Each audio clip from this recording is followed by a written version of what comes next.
يا جماعة الأهلي بيعملوا ده؟ إيه العظمة اللي الأهلي بيعملها ده؟ الأهلي بيحتل المركز الخامس عالميا في التصنيف العالمي لشهر 6. طبعا يا جماعة طبعا دي حاجة. كان الأول الريال، التاني سيتي، التالت فلامينجو، الرابع بنفيكا، الخامس يجي الأهلي.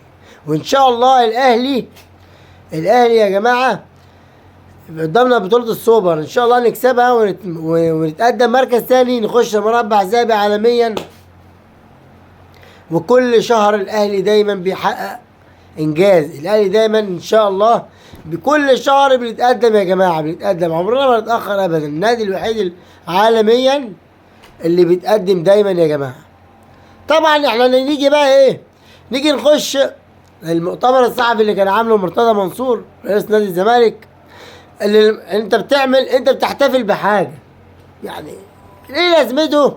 يا ده اركب بالعربيه يا اللي جاي، بطل، تعالى جنب العربيتين اللي بتاع اللي مش عارف ايه الحفار.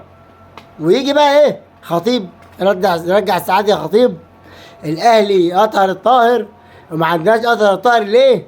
مش عارف ايه الترجي ضربوا بعضيهم، المدير الفني ورئيس النادي ضربوا بعضيهم عشان كده خسروا. الرجاء مش عارف ايه، عملوا ايه اللي حصل في مصر. الوداد يا عم في ايه يا عم؟ ومش عم نعمل اللي جاب الجون يا ابني، ما مين اللي جاب الجون يا عم؟ في ايه؟ انت راجل بتعمل احتفال، يعني انت مالك ومال الاهلي؟ ما تخليك يا عم في كوزك، خليك في كوزك في ناديك. انت عامل حاجه تتكلم فيها. هو اي حاجه كده ولا انت عايز تطلع الاهلي معاك؟ ما انت عشان تطلع ترند، عشان الناس تسمعك. وانت مين اللي هيسمعك؟ ما انت تحط الاهلي معاك. ايوه زي ما اي حد في الدنيا بيحط الاهلي في جمله مفيده عشان يطلع ترند. فعلينا بس انا برضو يعني مش هو بس ده، هو واعلامه بيطبلوا له، وجماهيره بقت خلاص. بقى الجماهير كلها كله بيطبل لكله خلاص. هما كده منظومه مطبلطيه، تمام. ناس تقعد تتكلم الاهلي ما لعبش، الاهلي كان متاجل له، مش عارف ايه. يا جماعه ما كل ده الاهلي، يعني اعملوا زي الاهلي ونأجل لكم يا سيدي. اعملوا زي الاهلي، انا هقول اعملوا زي الاهلي. اعمل لي يا عم زي الاهلي اللي متفوق على الانديه الاوروبيه، ارسنال، توتنهام، مانشستر يونايتد، الليفر، اللي اسمها ده اليوفنتوس، الانتر، والايسي. يا جماعه هقول لك ايه ولا ايه؟ توتنهام هقول لك ايه ولا ايه يا عم؟ هقول لك ايه ولا ايه؟ تشيلسي. طب احنا كاهليه، احنا كاهلاويه عدينا ناس اوروبا، وكل سنه بنلعب مع بطل جديد.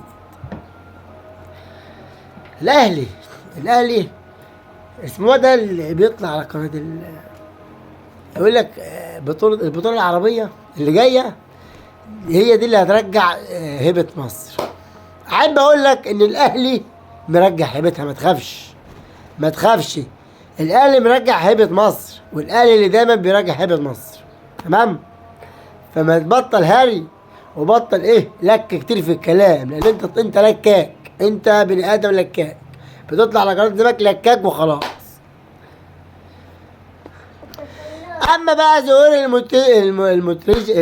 المترجي ده بتاع الولاد، عفوا، بيقول ايه بقى المثل؟ يعني هو بص بقى، هو بطريقه اللهجه المغربيه بتاعته، بس انا هقولها بالمصريه.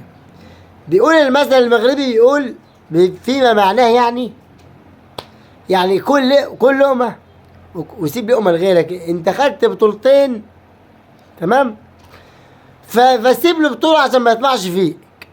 طبعا الحمد لله مفيش اهلاوي رد عليه، مفيش جماهير ردت عليه. اللي رد عليه جمهور المغرب نفسه. بس جمهور ايه بقى؟ الرجاء. قال له ايه بقى؟ ثواني بس، يعني برضه رد عليه رد حلو. قال له يعني يا عم في ايه يا عم؟ بصوا بقى يا جماعه، جمهور الرجاء رد عليه قال له ايه بقى؟ مش الاهلي رحم الله والديك، باللهجه بتاعتهم، مش الاهلي رحم الله والديك، احنا نملك 7، كلنا كده كمغاربه نملك 7. الاهلي لوحده 11.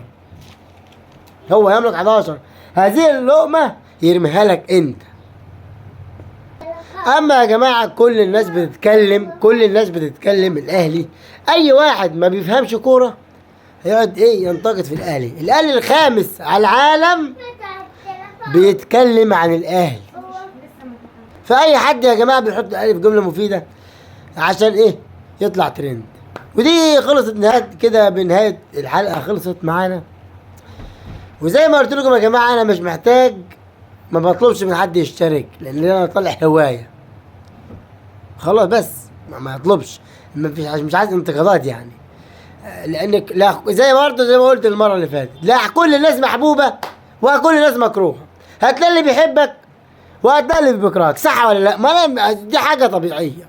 هتلاقي اللي بيحبك وهتلاقي اللي بيكرهك. بس برضو انا ما طلبتش من حد يعمل لي اشتراك ولا اي حاجه. دي حاجه انا بطلع يا عم غلب منكم، من الجماعه اللي اياهم بطلع كده انا كده برتاح نفسيا لان دي هوايه عندي وانا اهلاوي. سلام عليكم يا عم.